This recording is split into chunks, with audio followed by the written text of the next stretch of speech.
해외로 보는 국내 핫 종목으로 이어가겠습니다. 미국 증시 특징주와 우리 증시의 종목들 연결해보는 시간이죠. 벤자민 투자연구소 신일섭 소장 함께합니다. 어서 오세요. 네, 안녕하세요.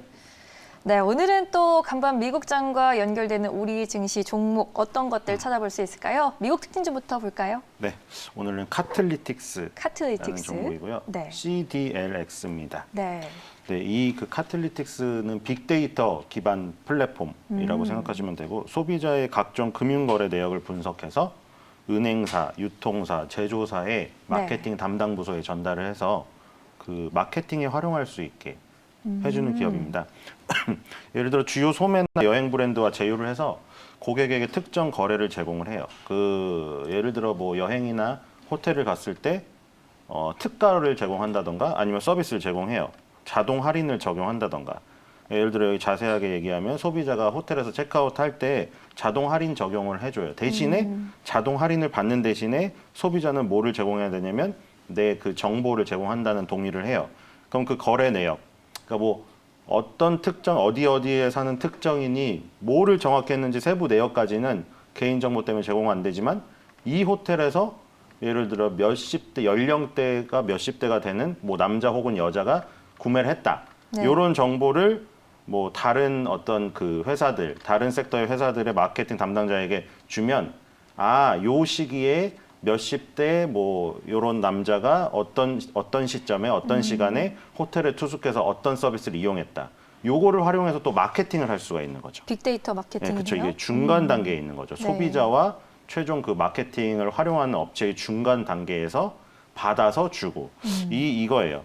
그래서 지금 온라인하고 오프라인 통틀어서 소비자 지출에 대한 빅데이터를 축적을 해서 요거를 이제 판매하는 회사죠. 네. 그러니까 우리나라에도 지금 이런 모델이 법이 바뀌면서 굉장히 급격하게 올라오고 있거든요. 우리나라에서는 더존 비주온이라는 업체를 보겠습니다. 더존 비주온이요? 카들리틱스 그 차트는 나오고 있는데 상당히 지금 좋죠. 네. 계단식으로 올라가고 있고요. 지금 우리나라는 이건 좀 더존 지고 비주온. 있는 건 아니. 네. 네. 더존 비주온. 이거는 어제 그 차트가 떠 있는 거고요. 네. 더존 비주온 차트는 이렇게 되어 있습니다. 그래서 지금 그 급등을 했죠. 비대면 그 상황에서 급등을 하다가 이제 코로나가 조금 잠잠해지는 듯해서 떨어졌다가 네. 지금 다시 또 4차 팬데믹이 일어나면서 다시 이런 그 주식들이 올라가고 있습니다. 그래서 지금 더존 비주온도 마찬가지예요. 약간 그 개념은 다를 수가 있는데 전사적 자원 관리. 우리가 그 경영학에서 보면 ERP 나오는데 그게 전사적 자원 관리에 회사에서 네. 이제 전체적으로 컨트롤을 한다는 거죠. 뭐 마케팅 부서도 있고 회계 부서도 있고 경영 부서도 있고 경영 지원팀도 있고 인사팀, 노무팀 다 있을 거 아니에요. 그 모든 부서의 그러니까 전사적인 관리를 해주는 어떤 그 플랫폼이죠. 위하고라는 이름이 위하고예요. 위하고라는 이 서비스가 가장 더존 비주온의 대표 서비스입니다. 위하고요? 네, 위하고요. 그래서 중소 중견 기업의 빅데이터를 이거를 유통 플랫폼을 통해서 데이터를 수집하고 유통을 하는 거예요. 그래서 지금 이 더존 비주온 같은 업체도 결국에는 비대면 상황에서 코로나19 수혜주죠. 그렇죠. 수혜주고 굉장히 커질 수밖에 없고 그 비대면 상황이 이렇게 급격하게 오지 않았더라도 더존 비주온의 그 어떤 성장세는 계속 지속이 되고 있었는데 코로나19 때문에 더욱더 촉발됐다고 할 수가 있죠. 그리고 지금 요 정보 같은 경우에는 사실은 카틀리틱스의 정보보다 훨씬 더 민감할 수가 있는 정보들이거든요. 네. 왜냐면 이 카틀리틱스는 뭐 호텔이라던가 유통, 뭐 백화점이나 이런 데서 소비한 거를 따진다면 이 더존 비주얼은 그 기업의 아주 핵심적인 부서의 회계의 내용이라던가 재무의 내용까지 있기 때문에 아주 민감하죠. 그런 숫자들은. 네. 그러니까 더욱더 가치가 높아질 수가 있는 거예요. 이런 것들은.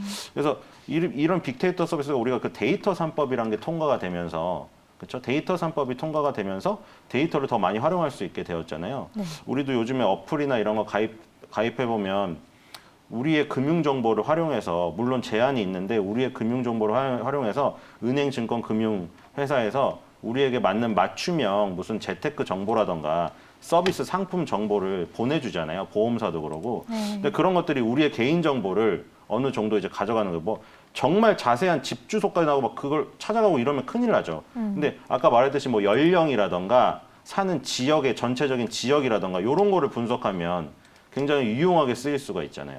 근데 이 더존 비주얼은 또 완전 기업에 그 집중되어 있기 때문에 기업에는 더 아주 중요한 내용들이 많이 있어서 이런 것들이 계속 각광을 받을 수밖에 없고 결국에는 이제 그 자리에 대한 문제인데 2015년도에 20개월 선을 돌파하고 올라온 뒤에 지금 2021년도죠. 6년째 20개월 선을 깬 적은 없거든요. 종가상으로.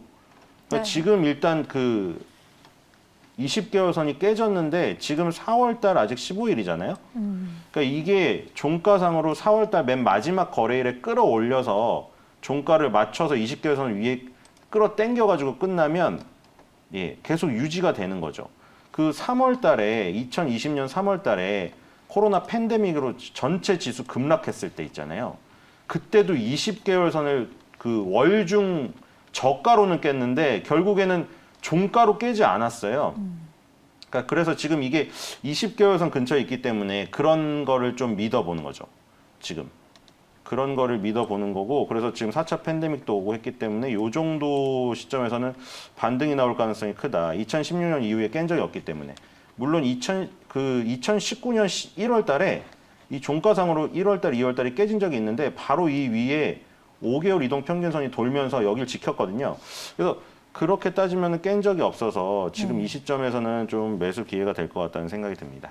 알겠습니다. 우리가 디지털 뉴딜 시대에 주목해 볼 수 있는 종목들이라고 정리해 볼 수 있겠습니다. 미국에서는 카들리틱스, 연결해서 우리 증시에서는 더존 비즈온 살펴봤습니다. 이번에는 두 번째 미국 특징주 한번 들어가 볼게요. 예, 템퍼 실리 인터내셔널입니다. 템퍼, 우리가 아는 그 네, 맞아요. 침대인가요? 침대 저도 템퍼를 쓰고 있거든요. 좋은 거 쓰시네요. 너무 그러니까 비싸잖아요. 좀 싼 거 있어요. 아, 그래요? 등급이 있어요. 뭐. 예. 구름 위에 떠 있는 것 같이 물렁물렁한 거 좋아하는 사람은 네. 그거 하는 거고 좀 딱딱한 거 있고 막 단계가 다 나눠져 있어요.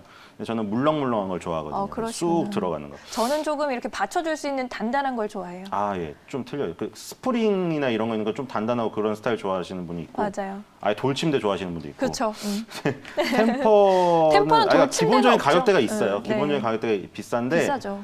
그러니까 어차피 침대는 좀 오래 쓰니까 투자를 하는 거죠. 네. 근데 지금 주가가 엄청 좋아요. 지금 계속 올라오고 이게 아까 말했던 그 2020년 3월 달 있잖아요. 코로나 팬데믹 때문에 전 세계 증시 급락했을 때 네. 그때 바로 다음 4월 달부터 지금 솔직히 음봉이라고 할 수 있는 게 2020년 10월하고 2021년 1월인데 그 음봉도 너무 작은 음봉이고 네. 그걸 제외하면 그냥 정말 이게 주구장창 지금 1년 내내 양봉만 나오거든요. 그러네요. 월봉에서. 그러니까 월봉에서 양봉이란 거는 매 달의 첫 거래일의 시작가에서 네. 마지막 거래일의 종가가 항상 올랐다는 얘기거든요. 그러니까 매월 초에 사서 매달 월에 종가에 가면 항상 올라 있었던 거고 지금 40달러를 돌파해서 39달러, 40달러 왔다 갔다 하고 있어요. 네. 그래서 지금 이것도 마찬가지거든요. 미국인이 지난해 4월 이래 전체 소매 매출이 34% 증가했다고 합니다. 근데 그 중에 가구 업계는 매출이 181% 급등했대요. 그러니까 이게 뭐 여러 가지 다뤘잖아요, 우리가. 그 지금 미국에서 코로나19 때문에 집안에서 소규모 경작을 하느라고 가정용 조그만 트랙터 매출이 엄청나게 올라가고 네. 그래서 농기계 파는 뭐 디어앤이라는 회사라던가 아니면 그 용품 파는 홈디포라는 업체들 주가 굉장히 좋았고 홈디포. 예, 그래서 그거랑 연관시켜가지고 우리나라에서도 뭐 대동공업이나 이런 거를 얘기했는데 네. 결국 시간차 공격으로 대동공업 날라가고 이런 거 다 보셨죠. 그리고 지금 가구 업체들부터 건자재들이 다 지금 순환매가 돌고 있잖아요. 대림비엔코라는 이제 화장실 도기를 만드는 업체까지 오르고 계속 그렇게 돌고 있단 말이죠. 그래서 우리나라에서도 지금 계속 돌고 있거든요. 오하임 INT라는 종목. 얼마 전에 뭐 상한가 기록하고 예, 흐름 갔어요. 좋았었죠. 갔는데 지금 이틀 좀 쉬고 있는데 네. 지금 이쪽이 워낙 강하기 때문에 뭐 추가 상승도 가능할 수도 있을 것 같습니다. 그래요? 일단 라이선스 브랜드를 운영을 하다가 그냥 뭐냐면 떼와서 팔았어요. 외국에서 떼와서 팔다가 이제 오하임 INT가 2016년에 레이디 가구 브랜드를 인수했어요. 그래서 이제 레이디 가구를 운영하는 회사라고 보면 되는데 레이디 가구는 뭐 한샘이나 현대 리바트처럼 거대한 쇼룸이라던가 이런 게 적어요. 이제 뭐 최초로 쇼룸을 지금 내놓긴 했는데 온라인 가구 회사로 출발했어요. 그렇기 네. 때문에 가격 정책 자체가 굉장히 낮게 시작을 한 거죠. 그러니까 오프라인에 뭐 굉장히 유명한 브랜드들 많이 있잖아요. 그 비싼 가격에 비해서 온라인으로 가격을 낮게 침투를 시켜가지고 굉장히 성공을 거뒀고요. 그래서 온라인 가구 회사만의 가격 정책으로 빈틈을 침투한 다음에 이제 이게 잘 되니까 이제 쇼룸 같은 거를 하나씩 조금 거점으로 내놓는 거죠. 그러니까 이거 증권사랑 똑같이 생각하시면 돼요. 키움증권, 이트레이드 옛날에 이베스트의 전신, 온라인 증권사로 굉장히 크다 보니까 이제는 오프라인도 한 몇 개씩 놔두면서 상징적으로 그렇게 장사를 하는 거잖아요. OMINT도 마찬가지예요. 레이디 가구로 잘 파서 이제 오프라인으로 다시 역으로 진출하는 그런 지금 상황입니다. 가구 업체들이 주가가 지금 다 좋거든요. 이것만 그런 건 아니에요. 또 다른 종목들도 의자까지 네. 움직이고 있어요. 의자까지 지금. CD즈 의자까지. 같은 거요? 듀오백이랑 CD즈 같이 움직이고 있고요. 네. 지금 그러니까 그때 제가 설명드린 그 수남매의 밸류 체인을 생각해 보시면 돼요. 그 창호를 바르던 거부터 네. 지금 너무 날아가서 얘기하기 싫은데 거기부터 이제 화장실 배관부터 창문 무슨 그 벽지 동아마루도 또 날아갔더라고요. 동아 기업 그 마루 자연 마루 만드는 회사부터 시작해서 이제 가구가 들어갈 시점이라서 이제 가구 업체도 오르고 네. 그리고 또 뭐 이런 것도 있죠. 침대 템퍼가 오르니까 템퍼를 산 다음에 베개를 사야 되잖아요. 지누스 같은 베개 업체도 이제 주목을 해야 될 것 같고 다 이런 류에서 지금 보는 거예요. 그래서 OIMINT가 상한가 간 뒤에 이틀 쉬는데 지금 뭐 거래량이 거의 나오지 않는 상태에서 조정이 그렇게 크지가 않아서 이게 여기서 끝날 것인가 지금 안 끝날 것 같다는 생각이 지금 크거든요. 그래서 한번 뭐 더존 비주얼은 이격 조정을 확실히 받아서 위치 에너지가 좀 낮아진 상태고 네. OIMINT 같은 경우에는 조금 이제 그 급등하긴 했는데 여기서 조금 초과 수익을 노려볼 수 있는 조금 약간 위험성을 조금 더 내포하고 있지만 조금 더 그쵸. 다이나믹하게 적극적으로 하실 분들 네. 이걸로 한번 가져와 봤습니다. 네, 가구주에 대한 관심 아직 더 가져봐도 좋겠다라는 의견 안에서 오하임 INT 또 공략주를 한번 짚어봤습니다. 그렇다면 이제 오늘의 전략 한번 세워봐야 할 것 같은데 뭐 천스탁 시대가 이어지고는 있어요.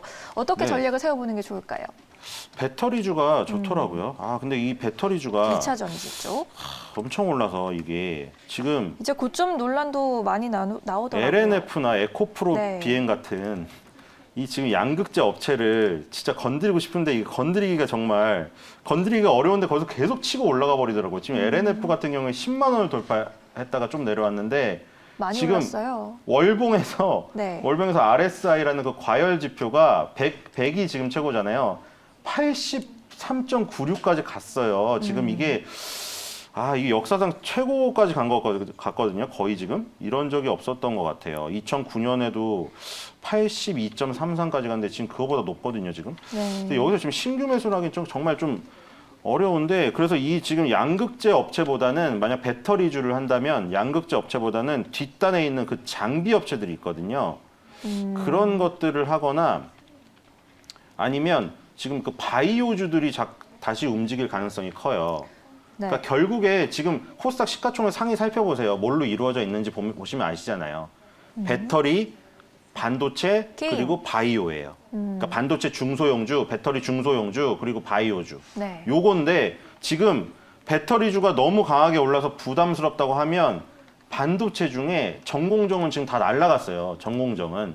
후공정하고 소재가 덜 날라갔어요. 그걸 노리거나 아니면 지금 그 바이오 쪽 있죠. 네. 바이오 쪽에서 지금 아직 완전히 다 움직이질 않았거든요. 지금 셀트리온 헬스케어랑 셀트리온 제약이 조정을 엄청나게 많이 받아놨어요.